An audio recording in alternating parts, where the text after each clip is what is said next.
In this video, we're going to be going over how to develop true confidence. I'm going to be going over what confidence is and what confidence is not. That's coming up next. Guys, my name is Dave and welcome to HeartSpace, where we are helping you to expand your consciousness more and more each and every day in whatever way that we can. Now, in this video, I want to be going over confidence because I actually believe this is a very confused topic. And I can speak for myself. When I used to think of confidence, I used to think of someone maybe in a social situation. I used to think of someone who had certain things or did certain things or appeared a certain way.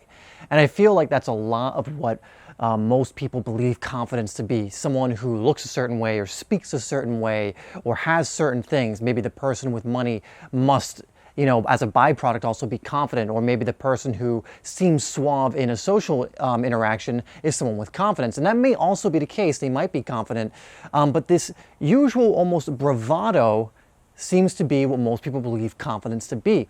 And I'm going to be going over why that I don't believe that to be the case and how that's actually going to lead you, into some pitfalls. We're also going over some things that can help you develop true confidence in yourself. First and foremost, the biggest pitfall when it comes to believing something about confidence is believing it has to do with something outside of you.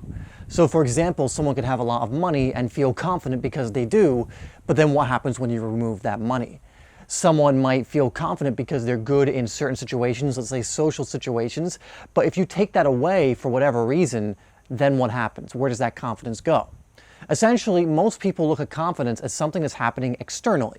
For an external reason, it gives you confidence. And I'm not saying you can't necessarily have that with the more inner confidence that we're going to talk about, but if you build your foundation based off of these external things, you're setting yourself up for failure.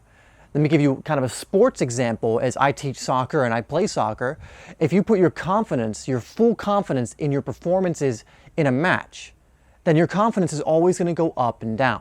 You have one bad match and your confidence is going to be low. You have one good match, your confidence is going to be high. And for consistency purposes, that's never going to work performance-wise if you want to be a really good athlete. Your confidence has to come from somewhere else. So what I believe true confidence is a confidence that comes internally, something from inside of you, where you have true, total confidence, total certainty in your ability to do things. You understand that mistakes are not a bad thing and just a stepping stone towards your later success. Same with failure. You understand and back yourself no matter what the situation is. This has nothing to do with anything that's happening externally. It has nothing to do with anything that happened in your past. You are choosing right now the identity of someone who is you that is confident.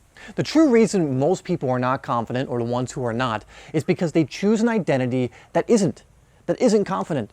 They will have a moment here or there where external things maybe line up in a way that makes them feel a temporary high, a temporary confidence, but they don't have the internal foundation built to where if an external thing doesn't go their way, they can just brush it off and go, oh well, on to the next thing. That's just an experience that's going to benefit me in some way later, or just a learning experience I can take moving forward.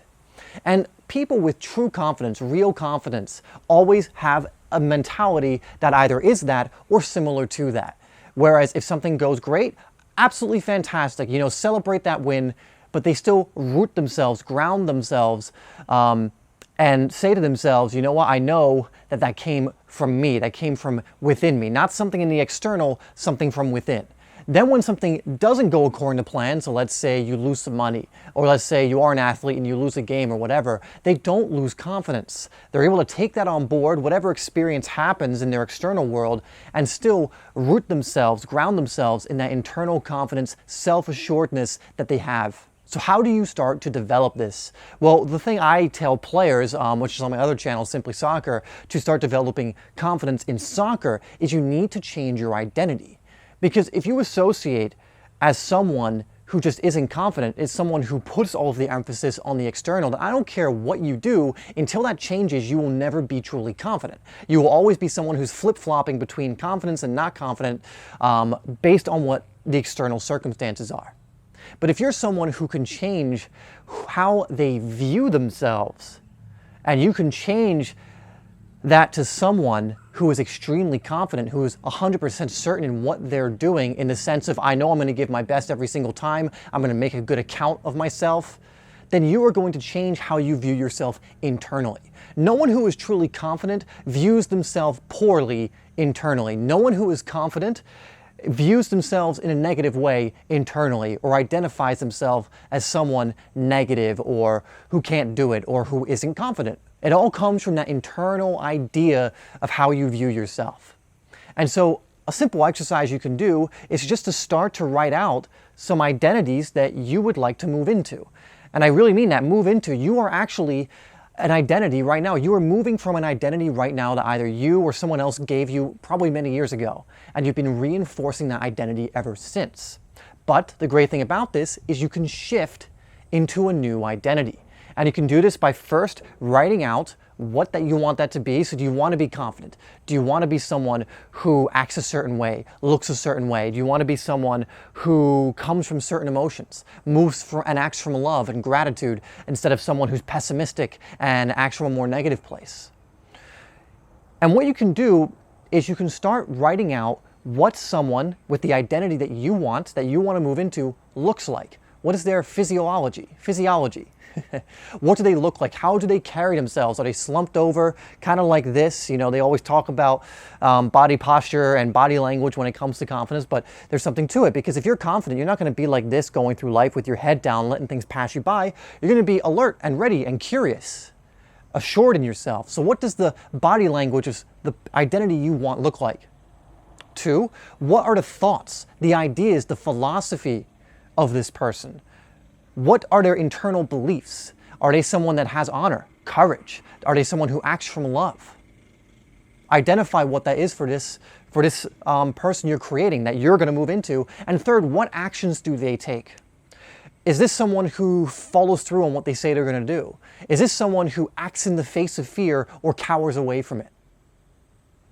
Really take some time to identify exactly what it is you want to be, who you want to be.